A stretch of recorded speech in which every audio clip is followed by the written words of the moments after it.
በምስሉ ላይ የምትመለከቱት ህመም ሰሞኑን በቀዶ ሕክምና ያስተካከልነው ወይም የሰራነው ኬዝ ነው። ብዙዎቻችን ይህ ህመም በሰይጣን ፈተና የመጣ በእግዚአብሔር ቁጣ የመጣ እንዲሁም ደግሞ ከተለያዩ ባዕድ አምልኮ ምክንያት የመጣ ነው ብለን በማሰብ በዚህ አይነት ህመም የሚሰቃዩ ወገኖቻችንን ወደ ሕክምና ተቋም ከመውሰድ ይልቅ በቤታችን አስቀምጠናቸው እንገኛለን።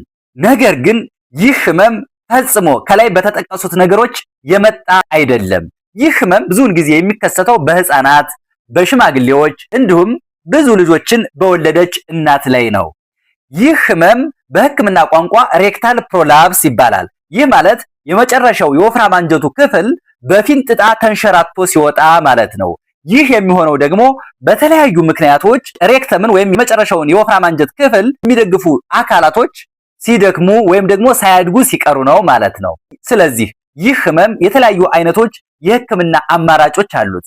እናም እንደዚህ አይነት ህመም ያላቸው ሰዎች ካያችሁ ቀጥታ ወደ ህክምና ተቋም እንዲሄዱ ምከሯቸው።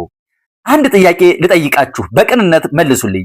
ይህን የወፍራም አንጀት በፊንጥጣ መውጣት ወይም ሬክታል ፕሮላፕስን ከኪንታሮት ወይም ሄሞሮይድ በምን መለየት እንችላለን? ኮመንት መስጫው ላይ አስቀምጡልኝ። ውድ ቤተሰቦች ተጨማሪ መረጃዎች እንዲደርሳችሁ ቤቱን ፎሎ ማድረግን አትርሱ።